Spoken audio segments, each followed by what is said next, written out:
내가 나를 떠나가도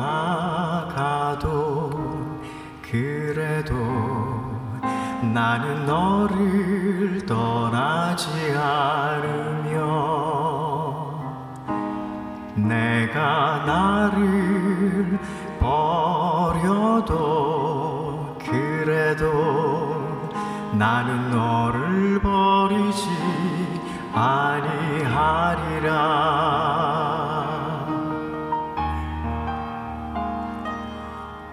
내가 나를 떠나가도 그래도 나는 너를 떠나지 않으며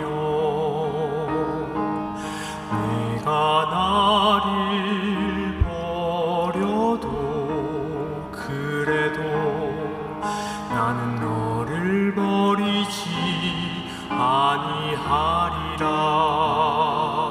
내가 나를 사랑하지 않아도 그래도 나는 너를 사랑하며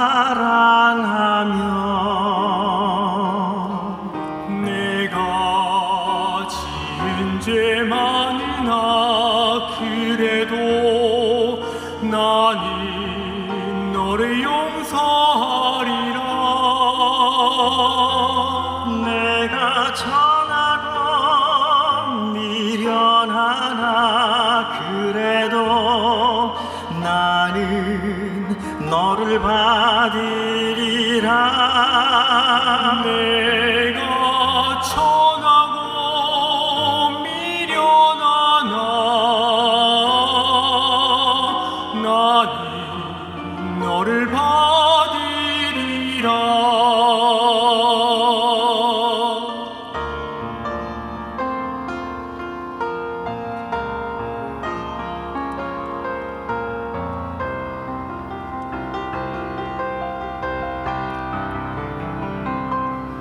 내가 나를 떠나가도 그래도 나는 너를 떠나지 않으며 내가 나를 버려도 그래도 나는 너를 버리지 아니하리라. 내가 나를 사랑하지 않아도 그래도 나는 너를 사랑하며 내가 지은 죄 많으나 그래도 나는 너를 용서하리라.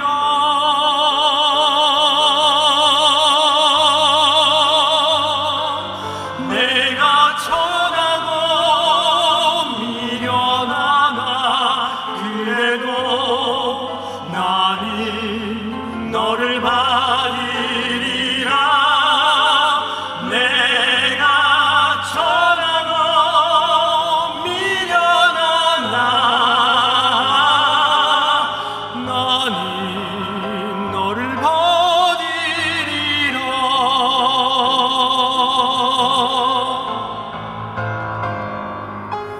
나는 너를 받으리라.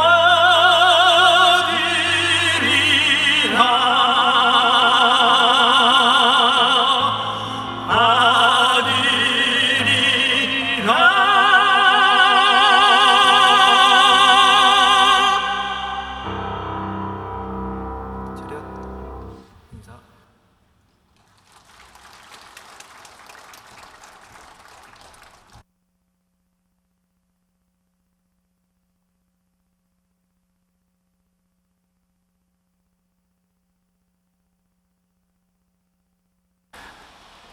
네, 안녕하세요. 주님 은혜로 2023년 동계수련회 은혜 가운데 잘 마치고 이렇게 새로운 한 해를 시작했습니다. 주님 안에서 더욱 새롭게 되고자 하는 열망 가운데 오늘 또 말씀 앞에 함께 모였습니다. 이 시간 기도로 시작하겠습니다. 함께 기도하시겠습니다. 우리 가운데 역사하시는 거룩하신 아버지 하나님, 그리스도 예수 안에서 우리 각 사람을 불러주시고 주님의 죽음과 부활을 통해 우리의 모든 죄를 용서해 주신 것, 또 자녀 삼아 주신 것 진심으로 감사 찬양을 드립니다. 주의 은혜를 더하심으로 2023년 새로운 한 해를 허락해 주셨습니다. 매일의 삶이 은혜에 보답하는 삶이 될 수 있도록 연약한 우리 심령 속에 역사해 주시고 주의 권능으로 이끌어 주시기를 주님께 간구합니다.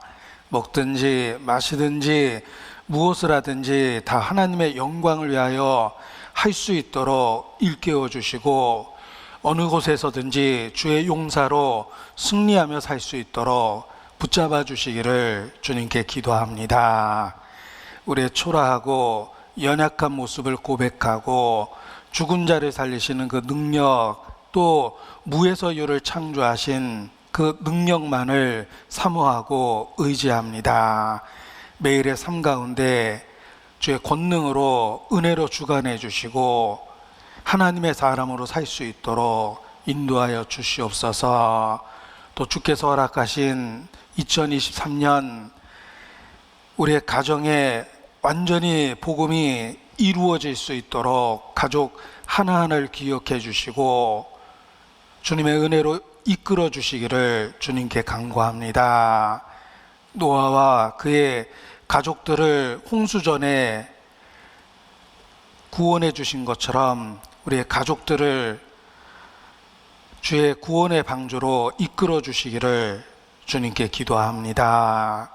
육신의 모든 가족이 영원한 영적 가족이 될 수 있도록 2023년 주의 은혜를 더하여 주시옵소서.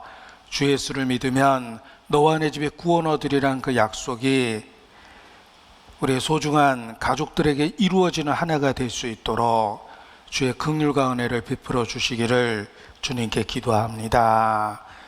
또 더욱 주님 안에서 살 수 있도록 우리의 마음도 넓혀 주시고 주님 안에서 살 수 있는 능력과 은혜도 더해 주시기를 주님께 간구합니다.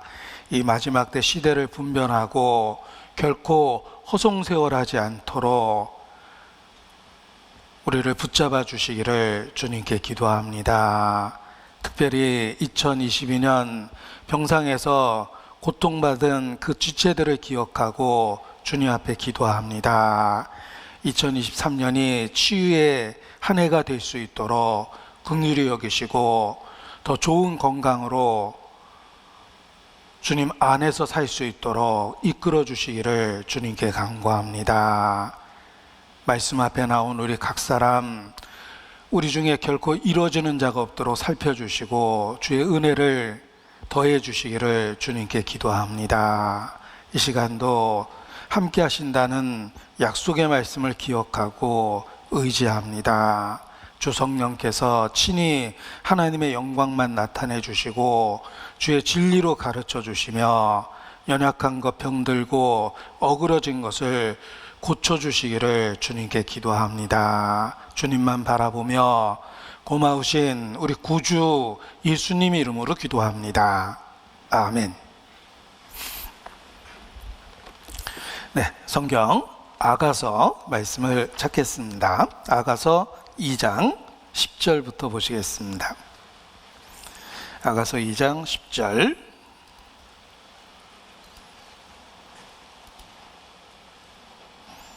10절로 13절 말씀입니다. 아가서 2장 10절로 13절 말씀 함께 천천히 읽겠습니다.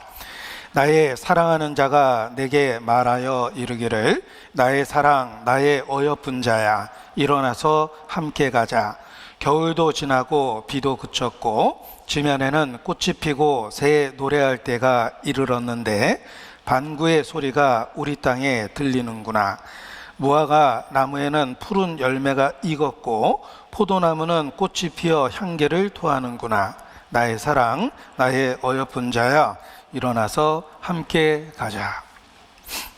오직 너 하나님의 사람아, 다 하나님의 영광을 위하여 일어나 이제 다시 주의 용사가 되자. 수년간 우리가 한 해에 표대 말씀으로 삼았던 그 표현들입니다. 한 해의 표대 말씀, 우리가 슬로건으로 삼는 그 말씀이 한 해 동안에 우리의 마음을 주님을 향하게 해주는 그 선한 도구가 된다고 생각합니다. 특별히 한 해의 표대 말씀으로 삼을 때 반복하기 때문에 그 반복을 통해서 더욱더 흔들리는 우리의 마음을 붙잡고 주님이 인도하시는 정로대로 걸어갈 수 있게 됩니다. 2023년도 전주교회 표대 말씀으로 일어나서 다 함께 가자라는 그 표현을 올해의 슬로건으로 정했습니다. 일어나서 다 함께 가자. 이 표현은 아가서에 있는 말씀을 인용해서 표대 말씀으로 삼은 것입니다. 오늘 읽은 이 말씀 속에 일어나서 함께 가자라는 표현이 반복되고 있습니다. 일어나서 다 함께 가자라는 이 말씀을 올해의 표대 말씀으로 우리가 붙잡고 반복을 통해서 우리 마음을 하나님을 향해서 집중하며 그렇게 살아가는 한 해가 되었으면 좋겠습니다. 이 아가라는 말이 한자식 표현이기 때문에 어렵게 느껴질 수가 있습니다. 아가라는 말은 아름다운 노래라는 한자식 표현입니다.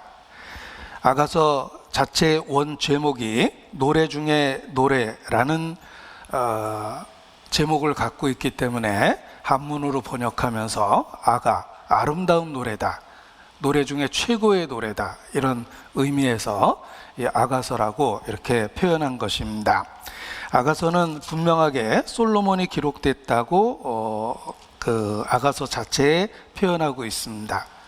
그래서 솔로몬의 아가라고 이렇게 표현이 분명하게 되어 있는데 하나님께서 누가 기록했는지를 분명하게 알려주신 이유가 있다고 생각합니다. 이 솔로몬이라는 그 위치에서 술람미 여인이라는 아주 평범한 여인을 사랑한 그 사랑의 이야기를 기록했기 때문에 그 신분, 기록한 사람의 신분을 분명하게 알려주셔서 우리에게 가르쳐 주려는 교훈을 명확하게 하셨습니다. 이 아가서는 문자적으로 읽으면 솔로몬 왕과 그리고 평범한 술람미 여인과의 사랑의 이야기입니다.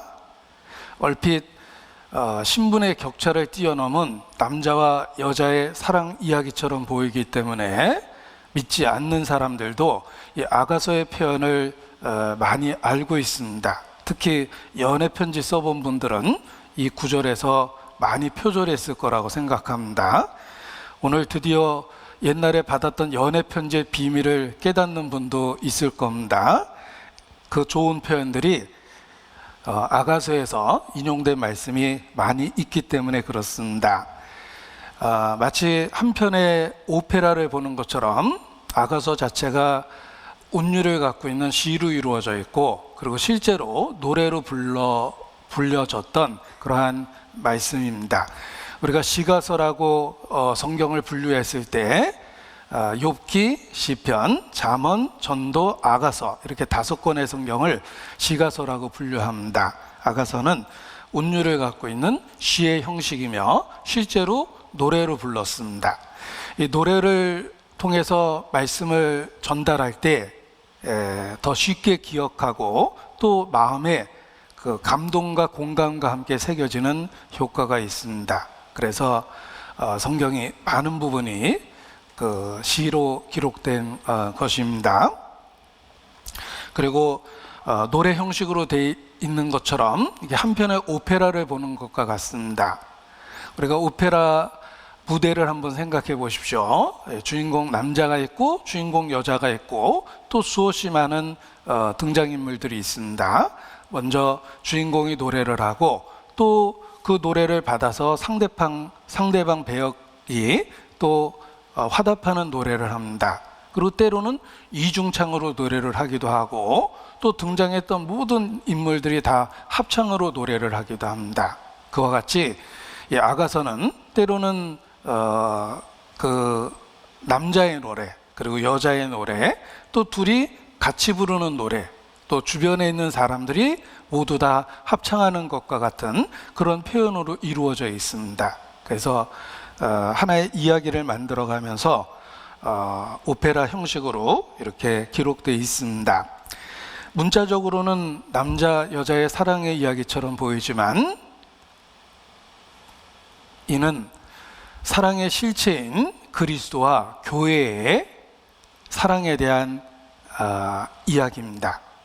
또 하나님과 그의 언약의 백성 간의 사랑에 대한 이야기이기도 합니다. 유대인들은 아가서를 읽을 때 하나님과 언약의 백성의 사랑의 노래다라고 그 숨겨진 의미를 파악합니다.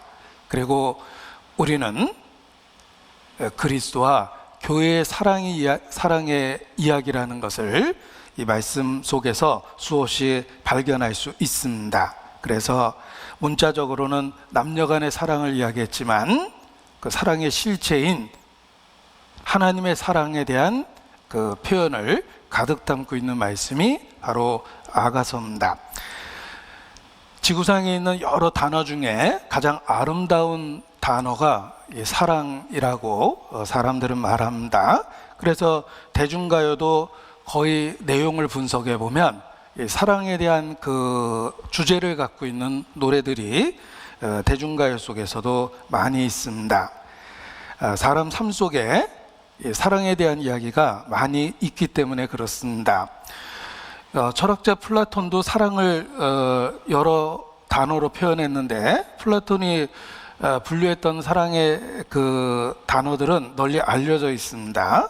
남녀 간의 사랑을 의미하는 에로스라든지 또 친구 간의 도덕적인 사랑을 이야기하는 필리아 그리고 익숙하진 않지만 스테르게트론이라는 정신적인 사랑을 의미하는 단어도 표현했고 그리고 신적인 그런 조건 없는 사랑 아가페 이렇게 플라톤도 사랑을 여러 가지로 표현을 했습니다. 이것은 같은 사랑이라는 단어를 사용하고 있지만 여러 종류의 사랑이 있기 때문에 색깔이 다른 여러 종류의 사랑이 있기 때문에 이렇게 헬라어가 사랑이라는 단어를 풍부하게 이렇게 표현하고 있다고 생각합니다.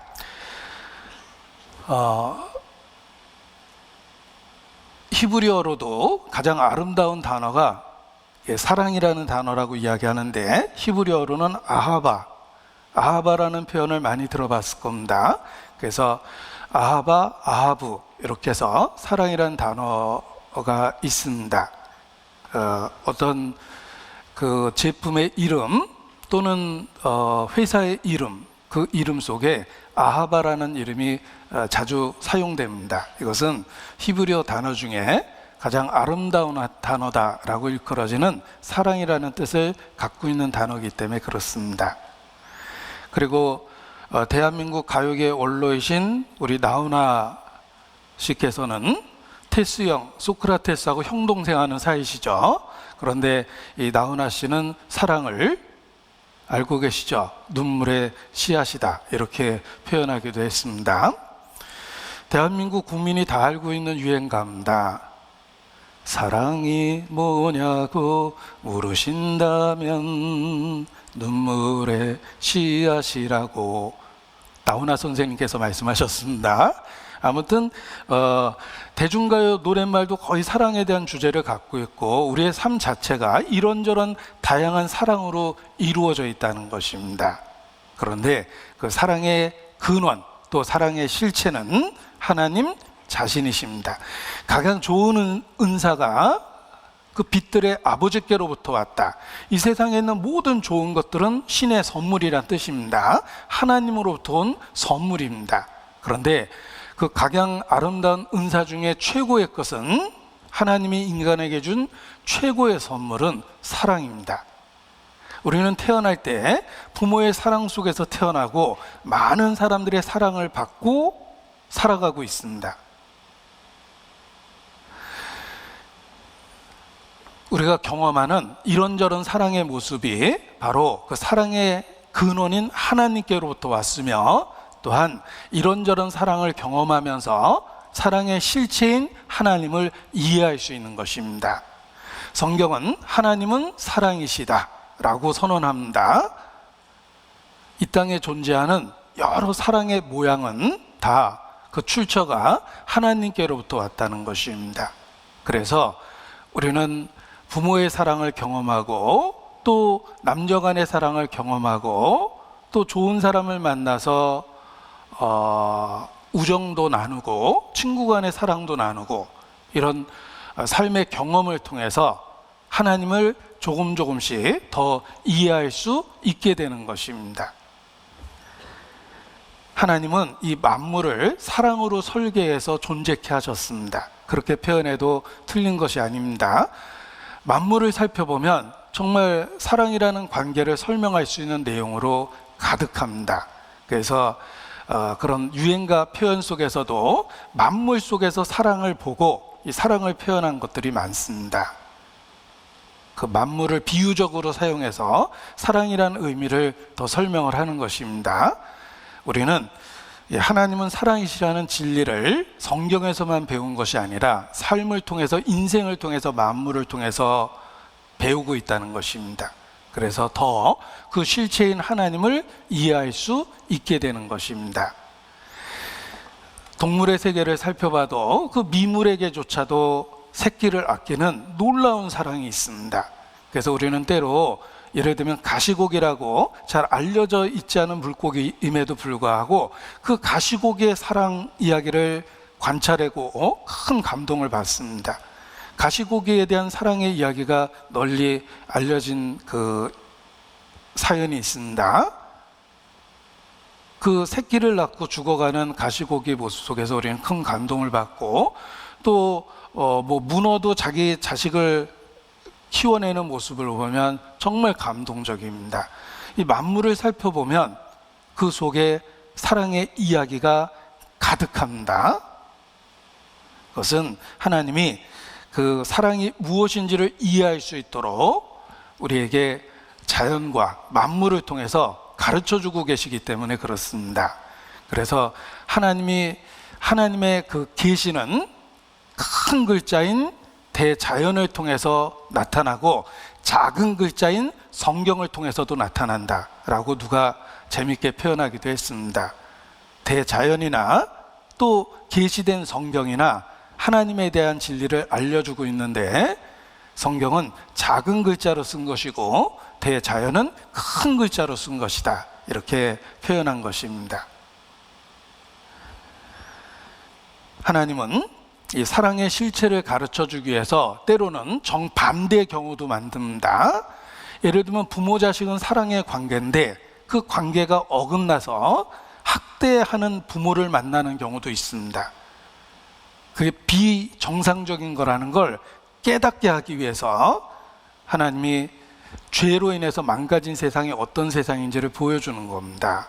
그래서 사랑의 관계인 부모와 자식조차도 이 세상에서는 비극적인 이야기가 있을 수도 있고, 또 같이 살겠다고 서로 혼인의 서약을 했던 부부들조차도 서로 배반하고 배신하고 이용하면서 죄로 인해서 사랑의 관계가 얼마나 왜곡되고 잘못되어졌는가를 생생하게 가르쳐 주시기도 합니다. 이 아가서에 표시하시고 욥기 39장을 보도록 하겠습니다. 욥기 39장 13절입니다. 욥기 39장 13절.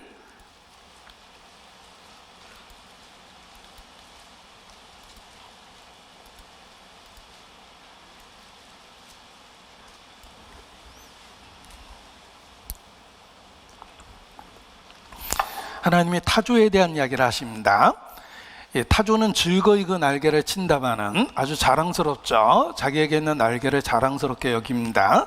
그 깃과 털이 인자를 베풀겠느냐. 아주 훌륭한 외모를 갖고 있는데, 그런데 자식에 대해서는 아주 매정하다라는 이야기를 하고 있는 겁니다. 그것이 알을 땅에 버려두어 모래에서 더워지게 하고 발에 깨어질 것이나 들짐승에게 밟힐 것을 생각지 아니하고 그 새끼에게 무정함이 제 새끼가 아닌 것처럼 하며 그 구루한 것이 헛되게 될지라도 개념치 아니하나니 이는 하나님 내가 지혜를 풍부하지 아니하고 총명을 주지 아니함이니라. 저기 타조에 대한 이야기를 하십니다. 이 사랑으로 설계된 이 대자연 속에서 하나님의 예외적인 경우를 두신 겁니다. 그래서 아주 자식에게 매정한 타조의 이야기를 하고 계십니다.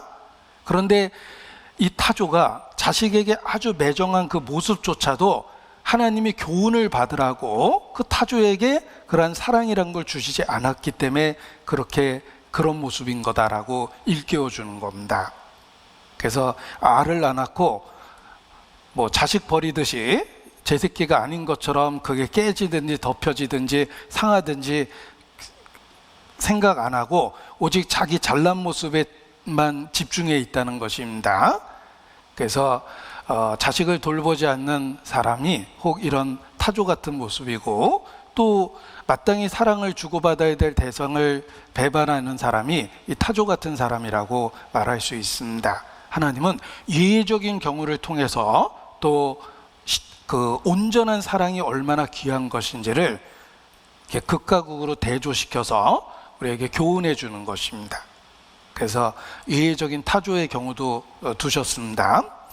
어느 분이 이 구절을 읽고 문제가 됐습니다. 왜냐하면 어느 날 동물의 왕국에서 타조 이야기를 봤는데 자기 새끼에 대해서 굉장히 헌신적인 모습을 봤습니다. 그래서 성경과 다르다 이렇게 마음에 문제가 된 겁니다.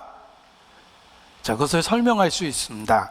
하나님이 타조 이야기하신 건 모든 타조가 그렇다는 뜻이 아니라 욥 시대에 욥이 가까이 보고 있는 그 타조를 예로 들어서 그 타조의 이야기를 한 겁니다. 한마디로 모든 타조가 다 제 새끼에게 무정한 건 아니라는 것입니다. 욥의 시대 때 욥 근처에 살고 있는 타조 중에 눈에 띄게 자식에게 매정한 타조를 보고서 교훈으로 이야기해 주신 겁니다. 그가 타조의 외모가 훌륭하고 자랑할 만하지만 제 새끼에 대해서는 관심이 없다. 이런 타조 이야기는 온전한 사랑이 얼마나 귀한 것인지를 이렇게 대조적으로 일깨워 주신 것입니다. 아무튼 우리가 살고 있는 세상에는 사랑에 대한 이야기가 많습니다. 그리고 다 사랑으로 만물을 설계하신 것임에 틀림이 없습니다. 제가 유행가 가사를 또 한 번 인용해 보겠습니다. 모두가 사랑이에요. 사랑하는 사람도 많고요.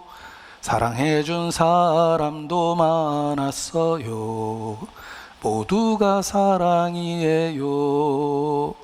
제가 더 잘 부를 수 있는데 더 잘 부를수록 문제가 될 것 같아서 대충 부르려고 노력한 겁니다. 모두가 사랑이에요. 정말 그 글을 쓴 사람은 사물을 정확하게 본 겁니다. 이 세상은 사랑이라는 언어로 설계된 겁니다. 그리고 그 세상에 있는 사랑의 뒤편에는 하나님이 계시다는 겁니다. 하나님은 사랑이시고 그 실체인 하나님을 이해할 수 있도록 또 발견할 수 있도록 하나님은 세상에 사랑을 가득 두셨습니다. 그리고 죄가 얼마나 세상을 망가뜨렸는지를 가르쳐 주기 위해서 때로는 비극적인 사랑의 경우도 두셨다는 겁니다. 그래서 부모 자식 간에도 그 깨진 사랑의 관계, 남편과 아내 속에서도 깨진 사랑의 관계, 심지어는 동물의 세계 속에서도 그 깨어진 사랑의 관계를 보여주고 온전한 사랑이 얼마나 소중한 것인지를 생각하도록 해주신 것입니다. 모두가 사랑입니다. 그 사랑은 하나님께로부터 온 겁니다. 사랑을 배울 수 있도록 해주신 겁니다. 이 아가서의 솔로몬 왕과 평범한 술람미 여인의 사랑의 이야기 속에서도 그 사랑의 실체인 하나님을 볼 수 있고 교훈을 얻을 수 있다는 겁니다. 8절 보겠습니다. 아가서 2장 8절. 나의 사랑하는 자의 목소리로구나. 보라, 그가 산에서 달리고 작은 산을 빨리 넘어 오는구나.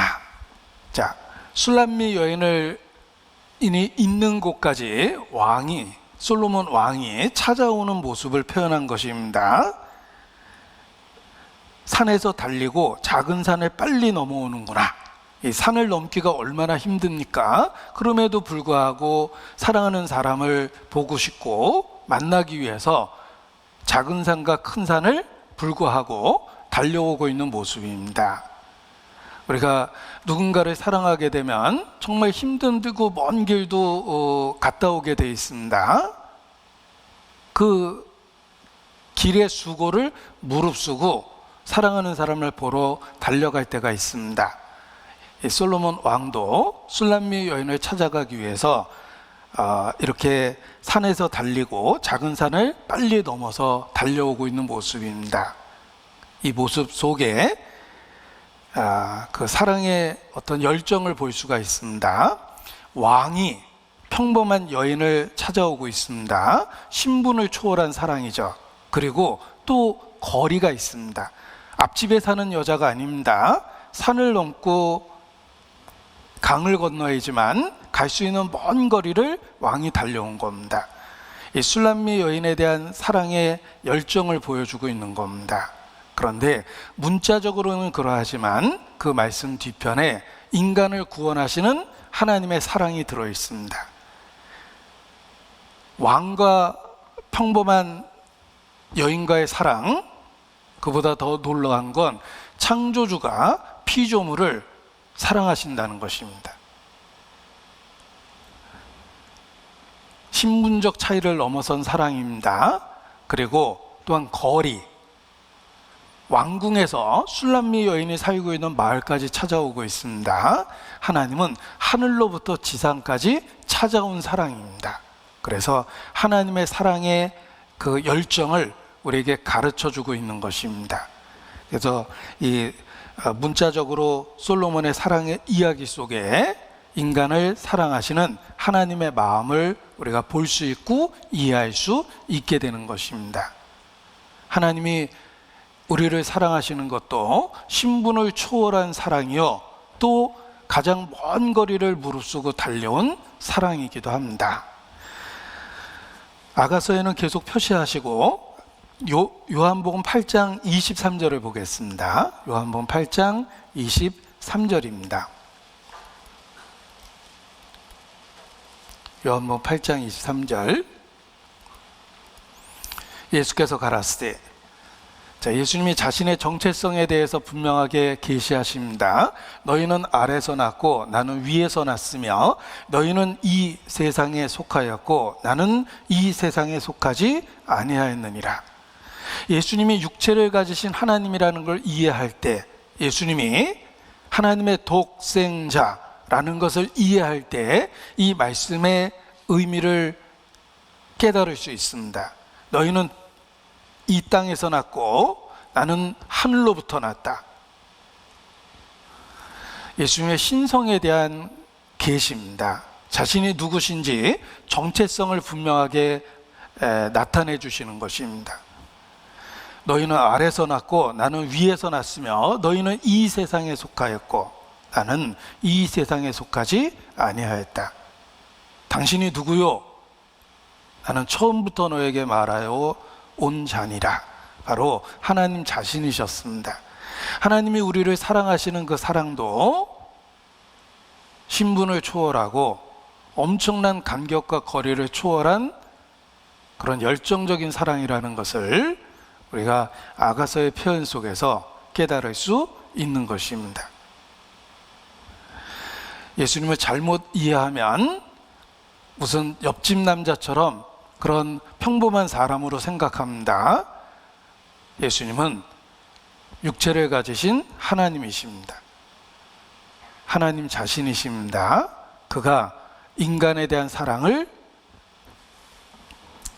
말씀하고 계시는 겁니다. 그것이 마치 이 왕이 평범한 여인을 신분을 초월해서 사랑하는 것과 같은 모습이라는 것입니다. 그래서 그 먼 길을 찾아와서 이제 일어나서 함께 가자라고 권유를 합니다. 그리고 이러한 권유가 상대방을 이용해 먹기 위해서가 아니라 진정한 사랑에서 나온 것이라는 것을 표현하고 있습니다. 그래서 아가서에 보면 나의 사랑, 나의 어여쁜 자야, 일어나서 함께 가자. 또 나의 사랑하는 자가 내게 말하여 이르기를, 그 권유의 이유가 진정한 사랑에서 나왔다는 것을 일깨워 주시며 함께 가자라고 권유하고 계시는 것입니다. 마치 어려운 과정을 극복하고 진정 어린 사랑을 담아서 구원하듯이, 프로포즈하듯이 주님께서 사랑의 권유를 하고 계시는 것입니다. 그래서 일어나서 함께 가자라는 이 표현 속에서 우리가 주님의 우리를 향한 그 사랑의 음성을 들을 수 있는 것입니다. 문자적으로는 솔로몬의 이야기를 읽었지만 그 뒤편에 숨겨진 주님의 사랑의 고백을 우리는 믿음으로 듣게 되는 것입니다. 사랑하는 자야, 어여쁜 자야, 일어나서 함께 가자, 이렇게 프로포즈 하고 있는 모습입니다. 그리고 이 시기가 정말 함께 떠날 가장 좋은 시기라는 것을 일깨워주고 있습니다. 그래서 아가서 2장 11절에 보면 겨울도 지나고 비도 그쳤고 지면에는 꽃이 피고 새 노래할 때가 이르렀는데 방구의 소리가 우리 땅에 들리는구나. 이 솔로몬 왕이 예배한 땅이 있었습니다. 그 술람미 여인과 함께할 장소가 준비되어 있었던 겁니다. 그래서 우리 땅에 이렇게 지금 가장 아름다운 시기가 됐으니까 이 최적의 시기에 나와 함께 가자, 이렇게 이야기하는 것입니다. 그래서 무화과나무에는 푸른 열매가 익었고 포도나무는 꽃이 피어 향기를 토하는구나. 나의 사랑, 나의 어여쁜 자야, 일어나서 함께 가자. 시기적으로 최적의 시기가 되었다는 것입니다. 바로 지금 함께 가자, 이렇게 권유하고 있는 것입니다. 자, 여기 겨울도 지나고 비도 그쳤고 지면에는 꽃이 피고 새에 노래할 때가 이르렀고, 이 말씀을 읽다 보면 영적으로 하나님의 은혜 시대가 열렸다라는 것을 깨달을 수가 있습니다. 가장 아름다운 그 시기에 술람미 여인에게 함께 가자고 권유하시는 것처럼 예수 그리스도는 모든 것을 준비하고 은혜 시대를 여셨습니다. 그리고 값없이 주시는 그 은혜로 이 최적의 시기에 우리를 부르시고 계십니다. 보라, 지금은 은혜 받을 만한 때요. 보라, 지금은 구원의 날이로다. 하나님이 말씀하셨던 그 때가 바로 시작된 것입니다. 그래서 여기 좋은 시기에 대한 이런 아름다운 표현을 읽다 보면 은혜 시대라는 것을 일깨울 수가 있습니다. 겨울도 지나고 비도 그쳤고 지면에는 꽃이 피고 새해 노래할 때가 이르렀고, 이런 아름다운 최적의 시기에 같이 가자라고 부르고 있는 것처럼 주님은 모든 것을 준비하고 우리를 부르고 계십니다. 왜냐하면 지금은 은혜 시대이기 때문에 그렇습니다. 누구든지 주의 이름을 부르면 구원을 받을 수 있는 은혜의 문이 열려 있기 때문에 그렇습니다. 그런데 이러한 시기가 끝까지 계속되는 것은 아닙니다. 어느 날 이방인의 충만한 수가 차면 구원의 문이 닫힐 거라고 성경은 경고하고 있습니다. 계절이 바뀌듯이 어느 날 기회가 없어지는 것입니다. 지금은 은혜 시대입니다. 겨울도 지나고 비도 그쳤고 지면에는 꽃이 피고 새 노래할 때가 이르는 그러한 은혜 시대입니다. 바로 지금 함께 가자. 이 은혜 시대에 모든 것을 준비하고 우리를 초청하고 있는 모습입니다. 성경에 우리를 부르시는 그 모습을 잔치를 하고 부르는 모습으로 비유하셨습니다. 어떤 왕이 큰 잔치를 준비했습니다. 그리고 사람들을 초대하면서 내가 오찬을 준비하고 나의 소와 살찐 짐승을 잡고 모든 것을 갖추었으니 오소서. 이게 잔치로의 초대입니다. 오면 잔치를 해주겠다가 아니라 이미 잔치 준비를 다 끝내고 부르고 있는 모습입니다. 은혜 시대가 그렇습니다. 모든 것을 준비하고 우리를 초청하고 계시다는 것입니다. 그래서 성경의 잔치 비유를 보면 주인이 모든 것을 준비했다라고 끊임없이 강조합니다. 이 마태복음 22장의 잔치 비유에도 모든 것이 다 준비됐다. 또 비슷한 말씀이 누가복음 14장에도 나오는데 누가복음 14장 17절에 보면 오소서 모든 것이 준비되었나이다. 이렇게 초청을 합니다. 은혜 시대가 그렇습니다. 주님은 완전한 준비를 하고 그리고 비로소 우리를 부르신 겁니다. 수고하고 짐진 자들아 다 내게로 오라. 내가 너희를 쉬게 하리라. 구약 시대를 비교해 보십시오. 시내산에서 하나님이 나타나실 때는 내게 근접지 마라. 내가 너희를 충돌할까 두려우니라. 내가 너희를 돌격할까 두려우니라. 가까이 오면 죽는다고 그러셨습니다. 가까이 오지 말라고 경계를 딱 정하셨습니다.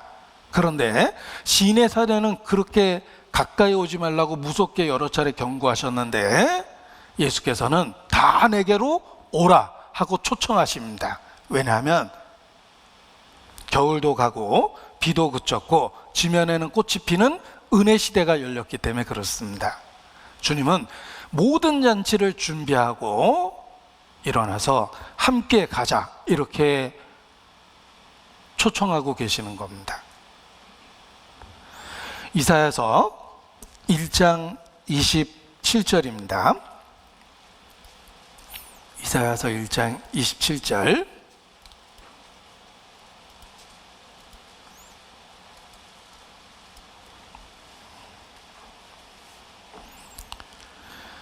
같이 읽겠습니다. 시온은 공평으로 구속이 되고 그 규정한 자는 의로 구속이 되리라.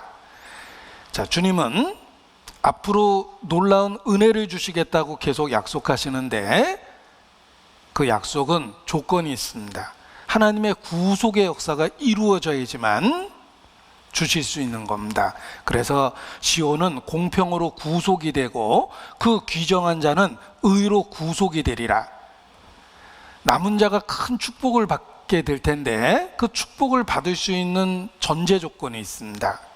하나님이 먼저 구속의 역사를 이루셔야지만 돌아오는 자들이 복을 받게 되는 겁니다. 은혜 시대는 하나님의 그 구속의 역사를 다 이루셨다는 것입니다. 예수님이 십자가에 죽으실 때 큰 소리로 은혜 시대를 여셨습니다. 다 이루었다. 은혜 시대가 열렸습니다. 그래서 휘장이 위로부터 아래로 찢어진 겁니다. 그 이전에는 휘장으로 가로막혀 있었습니다. 하나님께 나아갈 길이 없었고 다가오면 죽는다고 그랬습니다. 그런데 드디어 구속의 역사를 완성하셨습니다. 그래서 휘장이 찢어지고 길이 열린 겁니다. 은혜 시대가 열린 것입니다. 주님이 다 인간을 맞이할 준비를 끝내고 오소서 나와 함께 가자 하고 초청하고 계시는 겁니다. 26절 여기 27절을 읽었는데 26절에 보면 내가 너희 사사들을 처음과 같이 너희 모사들을 본래와 같이 회복할 것이라. 그리한 후에야 내가 의의 성읍이라 신실한 고을이라 칭함이 되리라 하셨나니. 회복할 것이라. 그리한 후에야. 자, 그리한 후에야. 주님의 회복의 역사가 있어야지만 그들을 받아주실 수 있는 것입니다. 내가 너희를 구속하겠다. 그리한 후에야 너희가 비로소 하나님의 은혜 안에 들어와서 받아들이게 될 것이다, 받아들여지게 될 것이다 라고 이야기하시는 것입니다. 주님은 잔치의 준비를 끝냈다는 것입니다. 그리한 후에야 회복될 거라고 얘기하셨는데, 주님은 구속의 역사를 완성하셔서 우리에게 달려와서 나와 함께 가자고 초청하고 계시는 것입니다. 그래서 이 솔로몬도 이 가장 최적의 시기에 찾아와서 이제 겨울도 지나고 비도 그쳤으니 함께 가자라고 이야기한 것처럼, 바로 예수님은 구속의 역사를 완성하시고 은혜 시대를 여셨습니다. 그리고 그 은혜 시대, 그때 우리 각 사람을 불러주신 것입니다. 모든 것을 준비하고 우리를 불러주셨다는 것입니다. 그래서 은혜 시대가 바로 이 아가서에 표현된 겨울도 지나고 비도 그치고 지면에 꽃이 피고 새에 노래할 때가 이른 바로 그때입니다. 자, 그런데 역설적이지만 이 하나님의 은혜 시대가 우리 개인에게는 늙고 병드는 그 시기일 수도 있습니다. 별은 낮에도 있지만 너무 밝아서 보이지 않다가 주변이 캄캄해지면 비로소 별의 존재를 보게 됩니다. 별빛이 보이기 시작합니다. 마찬가지로 주님의 음성이 우리가 세상에서 잘 나가고 좋은 것을 가득 가졌을 때는 주님의 음성이 잘 안 들립니다. 그런데 오히려 병들고 고통받고 배반당하고 세상에서 점점 의지할 것이 없어져 가는 그때에 주님의 음성이 들리기 시작합니다. 그래서 어떤 의미에서 이 좋은 시기가 우리 인생에게는 늙고 병들고 가진 것을 잃어버리고 점점 초라해지는 그때가 영적으로는 겨울도 지나고 비도 그치고 꽃이 피는 그 시기이기도 하다라는 생각을 하게 됩니다. 어떤 공장장 이야기가 아주 교훈적입니다. 작은 공장 하나를 세워서 평생을 투자했던 분이 있습니다. 결국은 처음 시작할 때하고 비교할 수 없을 정도로 큰 공장으로 성장시켰습니다. 거의 다 인생을 다 소비했습니다. 제대로 퇴근도 못하고 공장에서 먹고 자면서 작은 공장을 큰 공장으로 일으켜 세운 겁니다. 그러다가 어느 날 쓰러졌습니다. 일하는 현장에서 쓰러졌습니다. 그리고 혼수 상태가 돼서 죽음을 맞이하고 있는데, 그 공장장이 죽기 전에 갑자기 정신이 버뜩 들었답니다. 그리고 마지막으로 뭔가를 막 이야기하다가 죽었는데, 그 마지막으로 했던 말이 아주 인상적입니다. 혼수 상태에서 잠깐 정신이 드는 그 공장장이 주변에 있는 사람에게 누가 가서 저 공장의 기계 좀 잠깐만 꺼달라고 이렇게 부탁을 했답니다.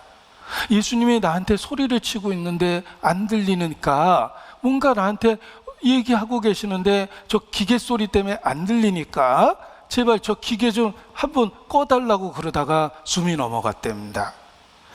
평생 공장의 기계 소리가 마음과 머리에 가득해서 예수님이 외치는 음성, 초청의 음성을 듣지 못한 겁니다. 그러다가 죽음 직전에야 예수님을 봤습니다. 저 기계 좀 잠깐 꺼달라. 그게 세상에 남긴 마지막 말이 됐습니다. 우리 인생이 그렇게 되면 안 됩니다. 엉뚱한 것에 마음 다 뺏겨 살아서 주님의 초청의 음성을 듣지 못하다가 어느 날 지상에서 보내는 그 마지막 숨을 쉬면서 저 기계 좀 잠깐 꺼달라고 그런 말을 하면 안 됩니다.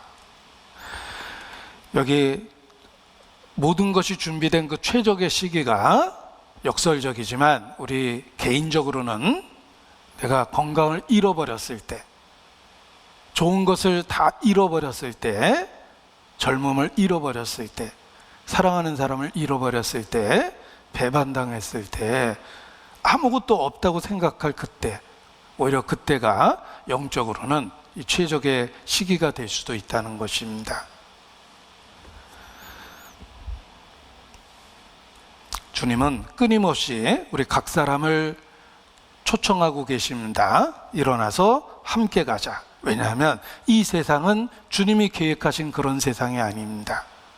이 세상은 죄로 인해서 저주받은 세상입니다. 우리가 살고 있는 인생 곳곳에 그 죄의 흔적이 보입니다. 죄의 결과들이 보입니다. 우리의 개인의 삶 속에서도 불행, 고난, 사건, 사고 수없이 많습니다. 역사 속에서도 수없이 많고 우리 주변에서도 많습니다. 엄청난 비극적인 이야기가 우리의 주변에 얼마나 많이 있습니까?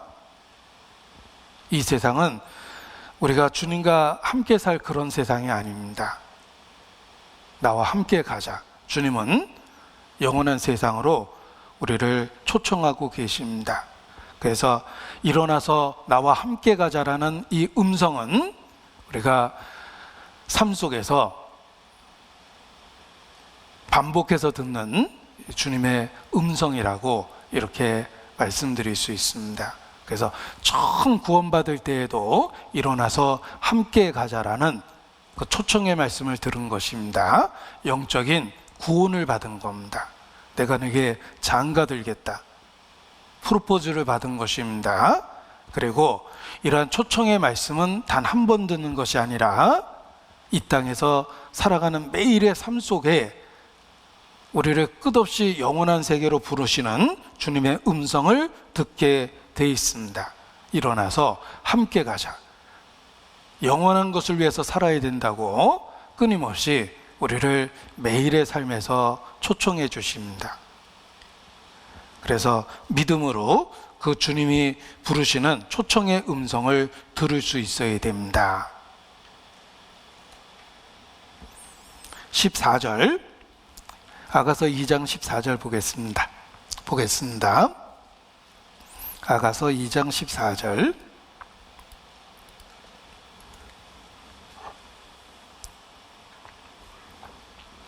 바위 틈 낭떠러지 은밀한 곳에 있는 나의 비둘기야. 사랑을 느끼는 그런 표현입니다. 상대방을 소중히 여기고 아름답게 여기는 그런 그 시적인 표현입니다. 나로 내 얼굴을 보게 하라. 내 소리를 듣게 하라. 내 소리는 부드럽고 내 얼굴은 아름답구나. 이 사랑이 가득한 그 음성으로 우리를 부르시는 모습입니다. 나로 내 얼굴을 보게 하라. 내 소리를 듣게 하라. 주님은 우리를 초청하시고 우리로 하여금 응답하기를 기다린다는 뜻입니다. 나로 내 얼굴을 보게 하라. 내 소리를 듣게 하라. 이것은 처음 구원받을 때만 우리에게 들려주는 음성이 아니라 매일의 삶 속에서 영원한 것을 위해서 살도록 우리를 부르시는 주님의 음성이라는 것입니다. 그래서 우리가 주님을 등지고 세상 일에 몰두하고 마음이 무뎌질 때가 있습니다. 그때마다 일어나서 함께 가자라는 주님의 부르심의 음성을 듣게 됩니다. 그리고 나로 내 얼굴을 보게 하라, 내 소리를 듣게 하라 라는 그런 주님의 사랑의 음성을 듣게 되는 것입니다. 끊임없이 우리의 삶 속에서 우리를 부르고 계시다는 것을 기억하셔야 됩니다. 이걸 제가 묵상하면서 찬송 하나를 계속 들었는데 그 찬송을 같이 들어보고자 합니다. 우리 인천교회 김술철 집사님이 부르시는 찬송입니다.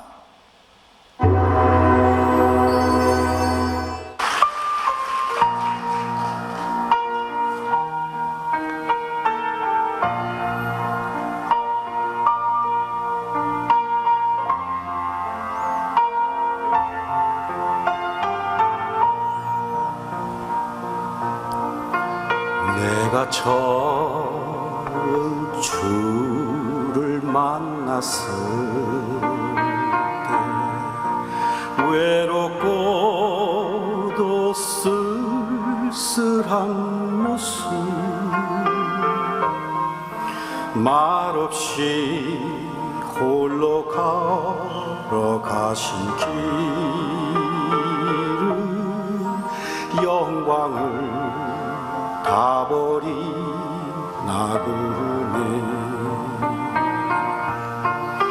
정녕 그분이 내 형제 구원했나 나의 영혼도 구원하려나 의심 많은 도마처럼 물었네 내가 주를 처음 만난 날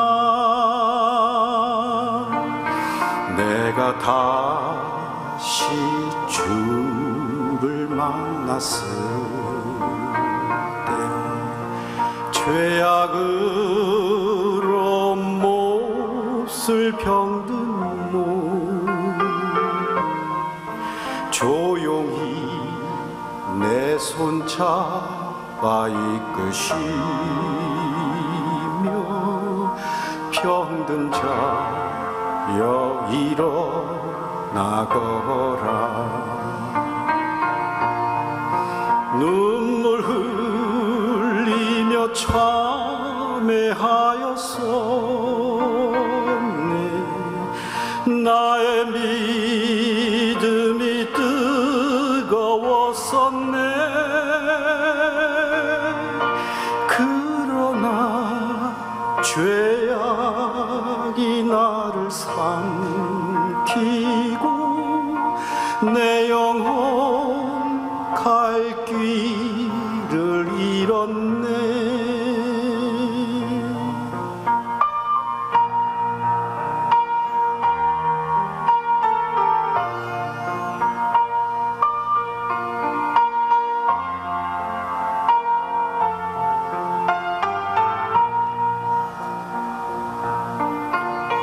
내가 이제 주를 만남을 죽음의 길 벗어나려네 변찮은 은혜와 사랑 베푸신 그분만이 나의 구세주 주 예수 따라 항상 살리로다 십자가 지고 따라가리다 할렐루야 주를 만나니 기쁨 영광의 찬송을 돌리리.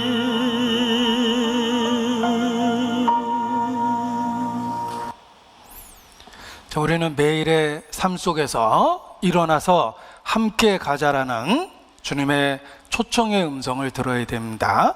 처음 구원받았을 때만 듣는 음성이 아니라 매일의 삶 속에서 주님은 우리 각 사람을 끊임없이 영원한 세계로 부르고 계시는 겁니다. 그리고 화답하기를 원하십니다. 나로 내 얼굴을 보게 하라, 내 소리를 듣게 하라. 응답하시기를 원하고 계십니다.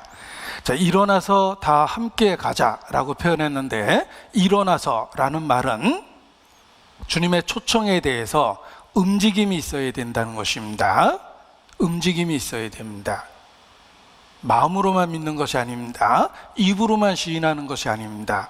마음으로 믿고 입으로 시인하고 그 결과 움직여야 됩니다. 행동으로 믿음을 보여야 되는 거예요. 반응해야 되는 겁니다. 우리의 믿음의 고백이, 화답이 진심이라는 증거는 움직이는 결과로 나타나는 겁니다. 단지 이론적으로 공감하고 지식적으로 받아들인 게 아닙니다. 그 믿음의 진정성은 움직이는 신앙입니다. 행동으로 반응해야 되는 거예요. 그것이 끊임없이 야고보서가 가르쳐주는 교훈입니다. 아, 어리석은 사람아, 행함이 없는 믿음이 죽은 것인 줄 알지 못하느냐. 야고보가 눈물로 호소했던 이야기입니다.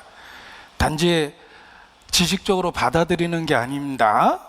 그 내용에 공감하고 감동만 받는 것이 아니라 그 믿음이 움직임으로 나타나야 되는 겁니다. 그 움직임을 일어나서 그 자리에서 일어나는 행동의 변화입니다. 우리는 주님의 초청에 대해서 행동으로 신앙을 보여야 됩니다. 야고보서 2장 17절 18절을 찾겠습니다. 야고보서 2장 17절 18절.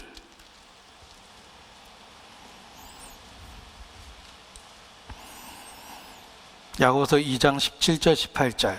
네, 같이 읽겠습니다. 이와 같이 행함이 없는 믿음은 그 자체가 죽은 것이로다. 혹이 가로되 너는 믿음이 있고 나는 행함이 있으니 행함이 없는 내 믿음을 내게 보이라. 나는 행함으로 내 믿음을 내게 보이리라. 진정한 믿음에는 행함, 움직임이 있다는 것입니다.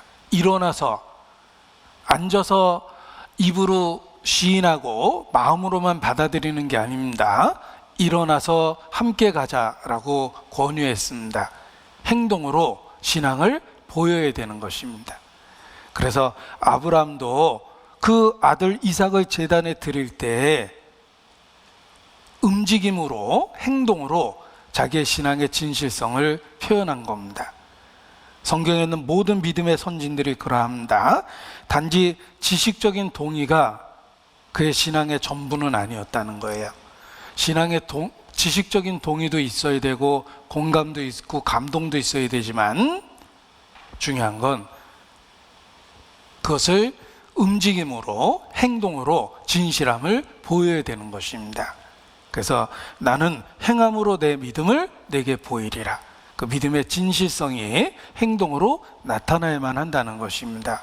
그래서 일어나라는 그 표현 속에서 움직이는 참된 신앙을 교훈을 받을 수가 있는 것입니다. 그리고 일어나서 다 함께 가자라는 다자를 강조하고 싶어서 이 말씀 속에 다자를 집어넣습니다. 이 다자라는 그 표현이 우리의 마음에 여러 가지 교훈으로 울림이 큽니다. 하나님을 향한 반응은 다라는 말로 반복되기 때문에 그렇습니다. 마음을 다하여, 뜻을 다하여, 힘을 다하여, 성품을 다하여 내 하나님 여호와를 사랑할 것이요. 이 다라는 표현이 끊임없이 반복됩니다. 그것이 합당하기 때문에 그렇습니다. 하나님이 먼저 우리에게 사랑을 주셨는데 주님은 목숨을 내어 주셨습니다. 자신의 것을 다 주신 거예요. 따라서 우리가 다 주신 사랑을 받았기 때문에 마땅히 그 앞에 다라는 말로 반응을 해야 되는 것입니다. 그래서 이 다자라는 말을 강조하고 싶어서 다라는 그 표현을 집어넣은 것입니다. 그리고 주님이 우리에게 다라는 것을 요구하시는 것은 주님이 먼저 우리에게 다 주셨기 때문에 그렇고 주실 것이기 때문에 그렇습니다. 이렇게 생각해 봤습니다. 제가 갑자기 삼성그룹 이재용 회장한테 전화를 받았다고 가정을 해보겠습니다. 그런데 저한테 기가 막힌 권유를 합니다. 목사님이 전 재산을 저한테 투자하면 저도 전 재산을 같이 투자하겠습니다. 그래서 우리 동업을 합시다 라고 저한테 권유를 한다면 제가 망설이지 않고 투자를 결정할 겁니다. 왜냐하면 삼성그룹 회장의 전 재산하고 저의 전 재산은 비교할 것도 없기 때문에 그렇습니다. 제가 어린 아들의 손을 잡고 외출해서 너 얼마 있어? 1,000원짜리 2개 꺼냅니다. 네 거 오늘 다 하고 아빠 돈하고 다 합쳐가지고 오늘 우리 함께 사용하는 경비로 쓰자. 그거 거절하면 정말 어리석은 아이입니다. 아빠 지갑하고 자기 지갑하고 합쳐서 오늘 우리 같이 필요한 경비 쓰자라 그러면 아이 입장에서는 횡재하는 겁니다. 하물며 제가 삼성그룹 회장에 대한 예를 들었는데 하나님이 우리에게 다를 요구하시는 이유는 하나님 스스로가 우리에게 모든 걸 주시기 때문에 거기에 합당한 투자를 하려면 너도 전부를 갖고 반응해야 된다, 이런 뜻입니다. 그래서 다라는 말이 결코 율법적인 것이 아닙니다. 사랑의 강권이에요. 십자가는 우리에게 다 주신 사랑을 보여주셨기 때문에 마땅히 우리도 전부로서 하나님 앞에 반응을 해야 됩니다. 그리고 이 다라는 그 표현 속에서 공동체의 의미도 발견할 수가 있습니다. 일어나서 다 함께 가자. 나만 혼자 달려가는 것이 아니라 연약한 사람, 뒤처진 사람, 넘어진 사람 일으켜 세워서 함께 가는 것입니다. 이스라엘이 전쟁할 때 한 사람의 죄를 전체에게 물으시고 책임을 지게 하는 경우가 있었습니다. 그것은 공동체의 중요성을 가르쳐 주신 겁니다. 우리가 전주교회라는 공동체로 묶여 있고, 또 대한예수교 침례회라는 전국교회로 묶여 있고, 또 세계선교라는 같은 큰 그 끈으로 묶여 있기도 합니다. 우리가 다 함께 움직여야 된다라는 공동체의 의미를 가르쳐주는 표현이기도 합니다.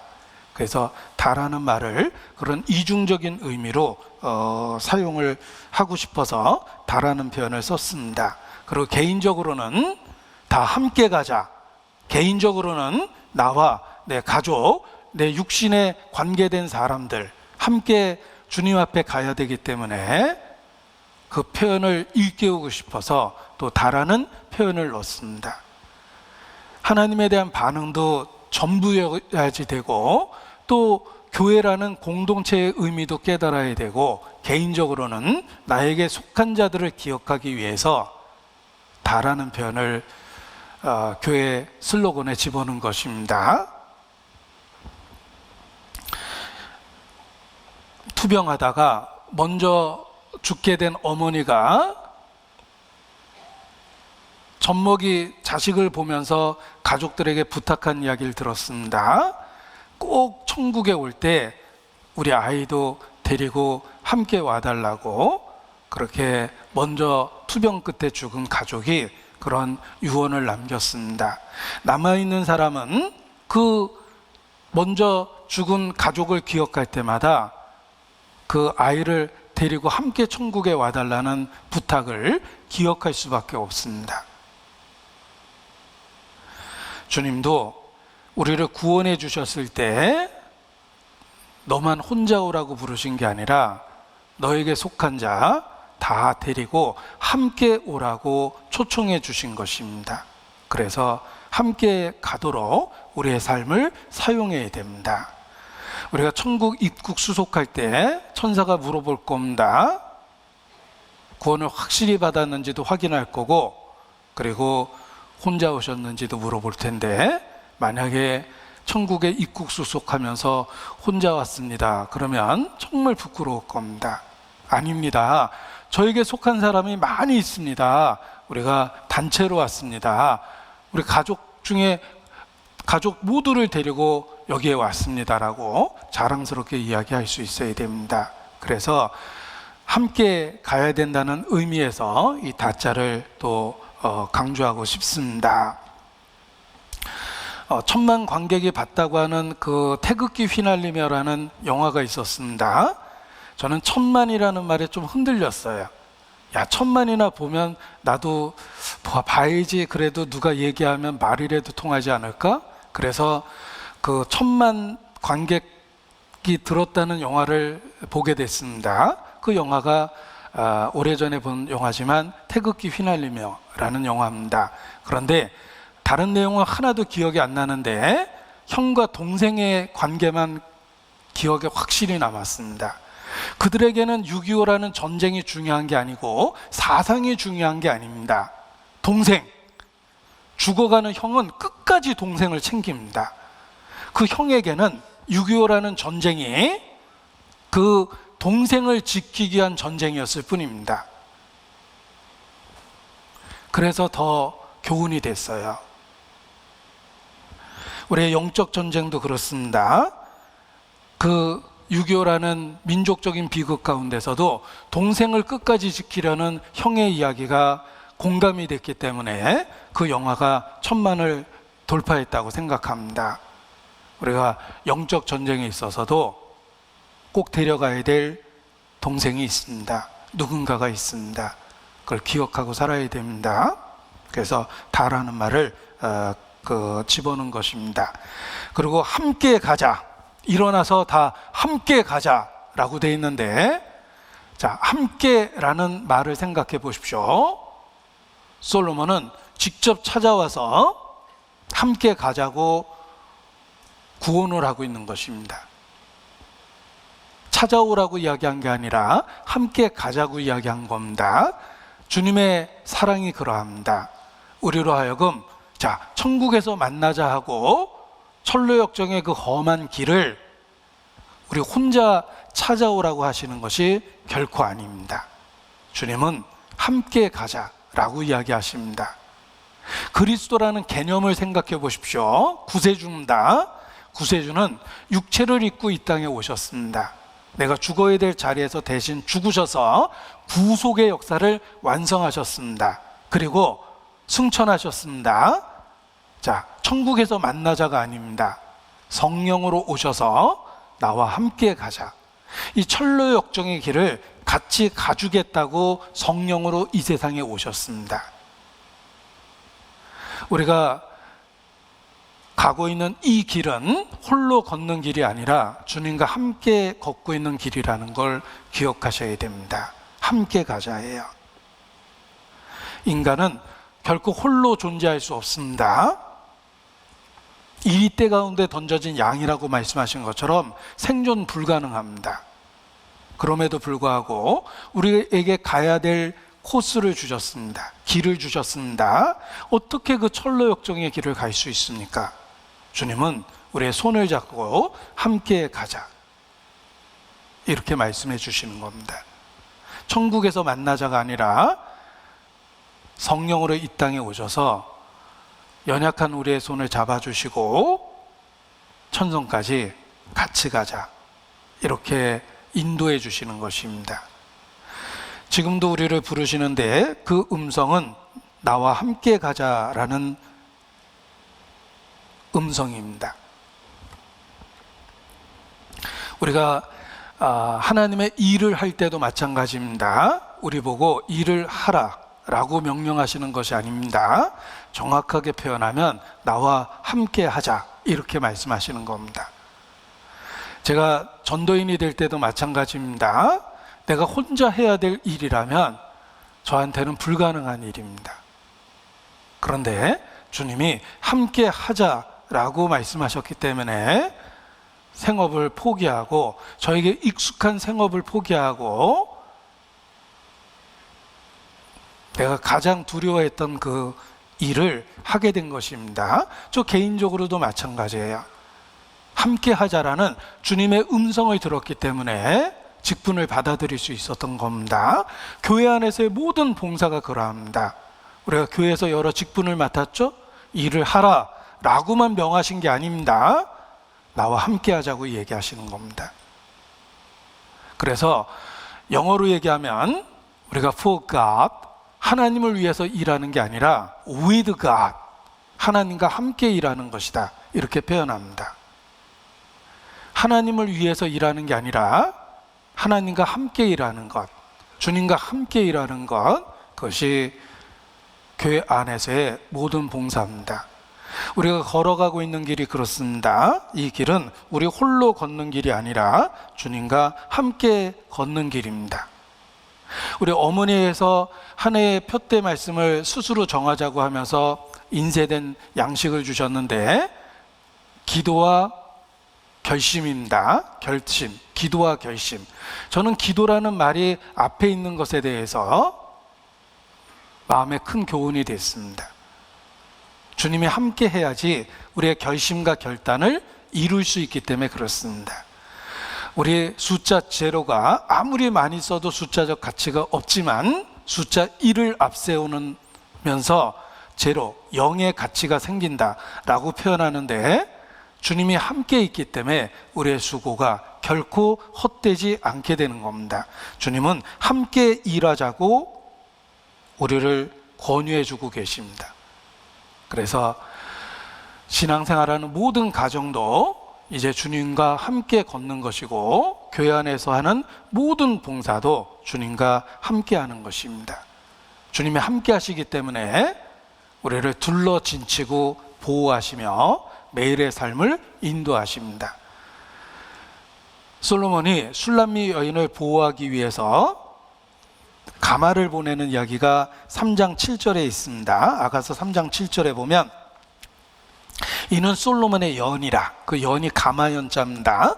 이스라엘 용사 중 60인이 옹이하였는데 칼을 차고 싸움에 익숙한 사람들이라. 밤의 두려움을 인하여 각기 허리에 칼을 찼느니라. 솔로몬이 술람미 여인을 데려오려고 했을 때 싸움에 익숙한 60인의 특전사 용사들로 보호를 했습니다. 그리고 가마에 태운 거예요.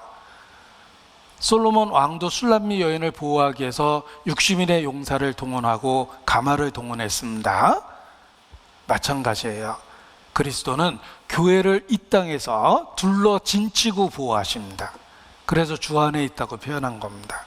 주님이라는 그 테두리 안에 우리가 존재하고 있다는 거예요.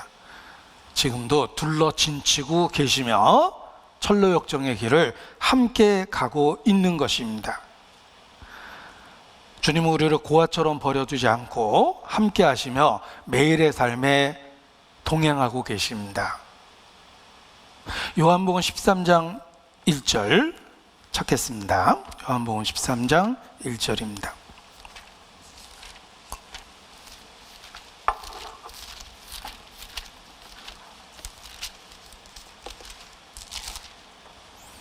장 1절 같이 읽죠. 유월절 전에 예수께서 자기가 세상을 떠나 아버지께로 돌아가실 때가 이런 줄 아시고 세상에 있는 자기 사람들을 사랑하시되 끝까지 사랑하시니라. 자, 이 끝까지 사랑했다는 말은 12제자만 염두에 둔 게 아닙니다. 교회 역사 속에 모든 성도를 향한 사랑의 표현입니다. 이 땅에서의 삶의 끝까지 주님은 함께 하십니다. 일어나서 함께 가자예요. 그래서 우리가 신앙생활하는 매일의 삶 속에서 주님이 정말 함께 하시고 있다는 것을 확인할 수 있습니다. 지금까지 신앙을 지키고 있는 것 자체가 함께 하셨다는 증거며, 많이 뒤뚱거리고 넘어졌음에도 불구하고 다시 회복했다는 것 자체도 주님은 정말 함께 하시고 있는 것입니다. 흔들렸던 수없이 많은 날들, 넘어졌던 기억들, 뒤로 물러가 침륜에 빠졌던 시간들, 그럼에도 불구하고 우리는 오늘 주의 이름을 지금도 부르고 있습니다. 왜냐하면 주님은 정말 우리와 함께 하셨습니다. 함께 하셨기 때문에 신앙이 지켜진 것입니다. 일어나서 다 함께 가자. 함께 가자. 어디로 갑니까? 철로역정의 기독도는 천성을 향해서 그 길을 가고 있었습니다. 분명한 목적지를 향해서 과정을 겪고 있었습니다. 철로역정이 원제목이 필그림스 프로그레스입니다. 그런데 거기 조그마한 글자로 이 세상으로부터 장차 오는 세상까지의 순례자의 여정이라는 긴 제목이 붙어 있어요. 함께 가자. 어디로 함께 가냐면 영원한 천성이라는 목적지를 향해서 우리가 가고 있는 것입니다. 목적 없이 흔들리고 방황하는 게 아닙니다. 분명한 목적지를 향해서 뒤뚱거릴지라도 방향성을 갖고 나가고 있는 것입니다. 장차 오는 그 나라로 우리를 인도하십니다. 그리고 구체적으로 표현하면 물질적인 세계에서 신령한 세계로 인도하십니다. 일시적인 것에서 영원한 세계로 인도하십니다. 썩고 더럽고 쇠하여지는 이 세상에서 다시는 썩지 않고 더럽지 않고 쇠하지 않은 세계로 우리를 인도하고 계십니다.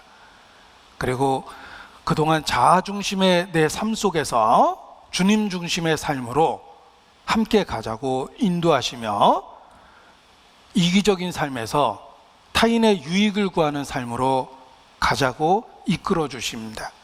영원한 것을 향해서 끊임없이 우리를 인도하고 계십니다. 그래서 이 주님이 초청하는 음성을 매일의 삶에서 우리가 듣고 화답해야지 계속해서 그 목적지를 향해서 갈 수가 있는 것입니다. 일어나서 함께 가자.